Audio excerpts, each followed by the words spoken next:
Ladies and gentlemen, welcome back to the channel. For once, yes, I'm doing a FIFA based video, a FIFA gameplay video for the first time in God knows how long.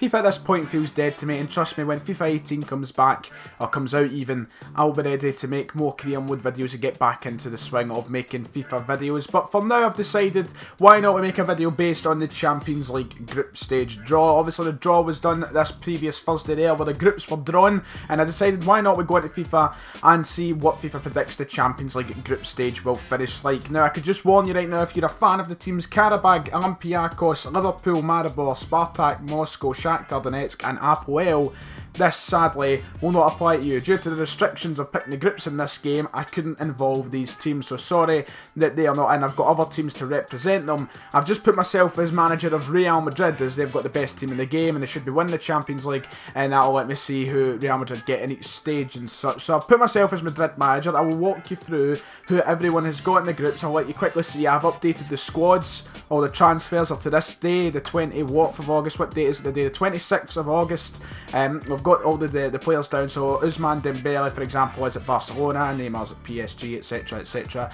You get what I mean. But talking about the transfers and such, it's time to let me show you the groups. You know what the groups for the Champions League are, and especially if you're a Celtic fan, who is the preliminary, can I say that word, can I? The primary base of my channel is around Celtic, so you know who we got, but the other teams, quickly run through. We've got Benfica, Manchester United, Basel and CSK Moscow in Group A. In Group B we have Bayern, PSG, Anderlecht and Celtic. Group C we've got Chelsea, Atletico Madrid and Roma, and representing Karabag in this we have got the young boys, the Swiss team. In Group D we've got Juventus, Barcelona, Sporting Lisbon, and representing Olympiacos we have got Mönchengladbach. Group E, this was the most difficult to work around, and it's, as you'll see, is nothing alike. We've still got Sevilla there, but representing the other three teams, we've got Legia, Ajax and Red Bull Salzburg. To be fair, we'll let Liverpool have Ajax, as they're probably the strongest out of those three teams. Group F, we've got Man City, Napoli, Feyenoord and Lyon representing Shakhtar Donetsk. And in the final group G, no, it's not the final group actually. Group G, we've got Monaco, Porto, Besiktas and Leipzig. And then in the final group, in Group H, we have got the current European champions Real Madrid, Borussia Dortmund, Spurs, and representing Apoel we have Copenhagen. So some very tough groups here. We're going to go a stage at a time. We're going to see how the groups finish, then the last 16 draw, the quarter-final draw, etc, etc. And we're going to see where FIFA thinks these teams will finish with their current squads in real life, and who they think will win the Champions League. So without any further delay, we'll head in and we will sim through the months of August to January and see how the group stages finished. Okay, we have entered January. We are halfway through the season. The Champions League group stages are finished. All 6 games have been played in each group, and we're quickly going to go over the tables, the standings, and if there's any shock ones, like say Celtic somehow finished second, we'll go and check how they managed to do so and see what the scores were in some of the games. But mostly I'm expecting to be quite straightforward. As you see here straight away, the 2 teams expected to go through from Group A have went through. So the standings went: Man United top in the group, Benfica at second, Moscow at third and Basel at fourth. Basel did manage to pick up 2 wins though, which is not bad. They were the third seeded team, so maybe not doing as well as they should have. 1 point off of third place. In Group B, Celtic managed to get 7 points, which is magic. That's brilliant. Well done to Celtic. I mean, I'm happy with that. And just missing it because of goal difference, finishing third in the group. In real life, I would be very happy if that was the result with Celtic, because I'm expecting maybe 4 points, maybe 6 if we're lucky. So 7 points is really good, and we'll quickly check the match results to see how they did pick up those 2 wins in a draw and see what giant they may have beaten. So they finished third in the group, Bayern topping it though, winning all 6 games. Monstrous form there, and Anderlecht at the bottom. In Group C, Atletico did finish above Chelsea. Chelsea not topping the group. I wouldn't be surprised if that happens in real life either. Madrid topping it, Chelsea at second. Roma finished third with Young Boys, who obviously was representing Karabag, finishing fourth. pretty typical what you'd expect. Kind of the two teams went through. In Group D, Juventus and Barcelona did go through, and as I would expect in real life at this present moment, Juventus topping over Barcelona. Gladbach, who represented Olympiacos, did finish bottom of the group, only picking up 4 points. I will keep up a bit longer so you guys can pause and look at it in more detail, wins and such. Group E, the very dodgy group, Sevilla and we're going to say Liverpool going through, and Warsaw and Salzburg missing out, who did represent Maribor and Spartak. So, what I expected to see there, but Sevilla, maybe if it was Liverpool, Sevilla would maybe be second, but they're top anyway. Group F, Man City do indeed go through. Feyenoord finishing third, but surprisingly Napoli finishing bottom of the group there. Quite a shocker. Napoli not proceeding to any European football after Christmas. Did not expect to see that. They only picked up 1 win in the 6 games. In Group G, Monaco and Porto go through. Red Bull Leipzig finishing bottom. But it was a very close group if you look there. It was all in a space of 2 points. 9, 8, 8, 7. I did expect Leipzig to go through, to be honest with you, but you do look at it and it was a very, very close group. Will that be similar to real life? Do you think Leipzig will go through? Personally, I do think they will. And in the final group, Group H, Jesus Christ, if this happens in real life, it will be an absolute shocker. Real Madrid, the team that I'm on, and maybe it's because I'm down as the manager, have finished third in the group. Spurs and Dortmund heading through to the last 16. Madrid finishing third. I never even checked that, and I'm the Madrid manager. That is... did not expect to see that. Real Madrid, the favourites to win the Champions League, finishing third in their group. Well, oh well. Did not expect to see that. We'll quickly check the last 16 draw in a minute, but I want to see first off who Celtic did manage to beat. I need to go on away and find it. We'll just ignore it. We'll quickly go and check then who everyone has got in the last 16 of the Champions League, now that we know who's through. But the biggest shocker perhaps to take away there is Real Madrid are heading into the Europa League. Missed out the Champions League last 16. So before we sim the last 16 matches, we have Atletico taking on Porto, Tottenham taking on Ajax. It should be Liverpool. I don't think they're actually allowed to play Liverpool in the round of 16, but it would have been Liverpool. Bayern and Lyon. Lyon should be Shakhtar Donetsk, of course. Juventus and Dortmund, a very good tie there. Sevilla and PSG. Man City, Benfica. Man United and Barcelona, a very good tie. Interesting to see who FIFA thinks will go through.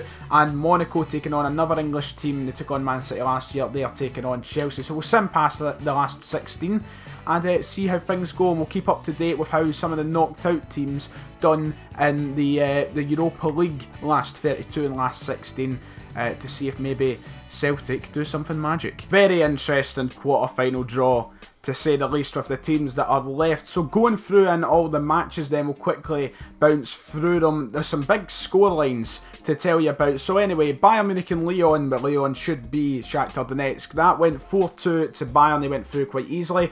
Dortmund lost in penalties, sadly, to Juventus. Juventus have went through. Tottenham put out what would be Liverpool to go to the quarterfinals, and Man City put away Benfica on that side. On the other side of things, Atletico put away Porto. PSG quite comfortably put away Sevilla. Man United managed to knock out Barcelona, which in real life, with the two squads, that is not too unrealistic. But will that happen? Will Man United play Barcelona? Don't know. It's predicting it anyway.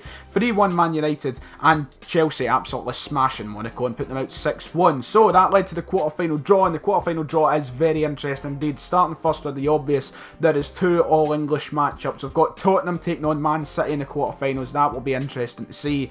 And then on the other side, we've got a repeat of the 2008 final, Manchester United taking on Chelsea. One of those two teams will go through to the semis. And then we've got Bayern Munich taking on Juventus, and 2 massive teams taking on each other. And then Atletico and PSG. Now, with the money PSG have spent, you would expect them maybe to get to the final.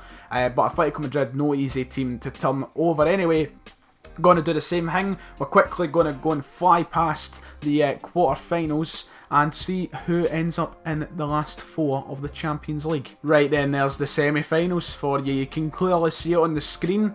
A couple of disappointments. I was hoping for Tottenham to put out Man City, and I was hoping for Man United to put out Chelsea, but FIFA has predicted Chelsea to absolutely smash Man United, and that's 2 teams they've demolished in the knockout stages. They beat Monaco 6-1, and they've beat Man United 4-0 to head through to the semis. They are looking right now the favourites to win it. Juventus managed to put out Bayern. By the looks of things, on away goals. No penalty shootout. They must have drew at the Allianz and drew 0-0 in Turin. Juventus and Chelsea make up the first semi-final.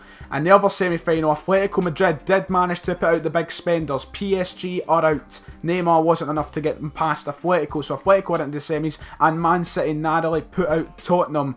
So there you go. There's two English teams have made it to the semi-finals. But the question is, can any of them make it to the final? Chelsea have not got it easy. Man City certainly don't have it easy. Let's see who gets to the final. I suppose, quickly show you the Europa League. I can say to all you Celtic fans, we didn't face the best of luck in the last 16. We were beaten off Braga. Not the best result. In real life, I'd be hoping for different. But we would have got Leicester, and same situation, two English teams in the semis. But we're not caring about the Europa League. Celtic are out it now, so it is irrelevant. What matters is this: who will be the two teams to get to the Champions League final? Let's sim to the date and find out. Well, one English team did make it to the final of the Champions League. Chelsea, they demolished Monaco, they demolished Man United, and they narrowly put away Juventus. It wasn't going to be easy, they weren't going to demolish Juventus anyway, but they are into the Champions League final. Massive. If Antonio Conte gets to the Champions League final this year in real life, that would be massive. But on the other side of things, they are meeting their good friend Atletico Madrid from the group stage. Nice to see each other again. They met at the start in the groups and they meet again in the final. Man City were beaten by Atletico. So let me know before we finish up, before we find out who wins the Champions League this year according to FIFA, if you're a fan of any of these teams that have been featured, let me know how happy you are. For Man United fans, you might be happy with the quarterfinals, but are you happy you got pumped 4-0? Man City, would you be happy with the semi-final? Let me know what you think, but there we go, the final is Atletico and Chelsea. Will we have the first British team to win it since 2012, where it was Chelsea? Will they win it again in the year 2018? I guess it's time to find out. We're going to find out the Giverdine. What this time I'm not even going to... I'm just going to... When does the Champions League final usually take place? We'll go to here. Hopefully this doesn't fuck up and I go past the date of the final. But it's Chelsea taking on Atletico. Diego Costa, remembering this, is still at Chelsea. He could score a Champions League winning goal into his former club, Atletico Madrid. Who knows? But we have got Chelsea and we've got Atletico. I think in this, Atletico are going to be the Spanish champions as well. I've been simming through the league season. It looks so Atletico will be the Spanish champions. But here we go. Will the Champions League be over and done with? This is going to be a complete waste of time. Let's find out. We need to scroll quickly. We'll show you the Europa League very quickly as well, because I'm that nice, and I'll show you both if it'll hurry up. You know, it takes its time. You know what this is like. There we go. West Ham and Leicester were the Europa League final. Not any of those teams are in the Europa League this year, so but West Ham won it anyway. That's irrelevant. Chelsea have won the Champions League according to FIFA this year. In the 2017-18 season, FIFA predicts Chelsea will beat Atletico Madrid 3-2 in the Champions League final. How realistic do you think that is? For me, I think Real Madrid are going to win it. They finished third somehow in the group. But Chelsea took advantage of Real not being there and they went on and won the whole thing. Can Antonio Conte do that in real life? Can this be replicated? Chelsea fans, you might think so. Other fans, you might not. But there you go, Chelsea Atletico final 3-2. I can only imagine the drama, the scenes as Chelsea lift their second European Cup. If you have enjoyed this video, let me know in the comments below. I hope you did enjoy it. It took a bit of time to go and do all the club transfers. I've done it for every single team, so you know, I'd appreciate it if you were nice about that. I'll quickly check the top scorer actually, because that would be a nice thing to do. Who were the top performers in the Champions League? Hopefully it will show me if we can get the stats up. It's taking its time to scroll through. There we go. Top scorer Diego Costa, who is on the brinks of leaving Chelsea, scored 12 goals in the Champions League. That is crazy. I'll quickly scroll through, see if there's anybody there that I care about. Not really. The runner-up was Valbuena, who Leon aren't in it, so doesn't matter. Neymar scoring 7, a big part of the PSG run to the semi-finals then. No, sorry, quarter-finals. Assists, not massive assist numbers. Mata with 4 was the highest, or the joint highest with Oscar and Griezmann. Obviously Oscar shouldn't be there. And clean sheets, Courtois kept 6 clean sheets on the road to the final. So another big part of Chelsea's success in the Champions League. So Chelsea won it. Make sure to hit like and subscribe if you enjoyed. I'll see y'all next time.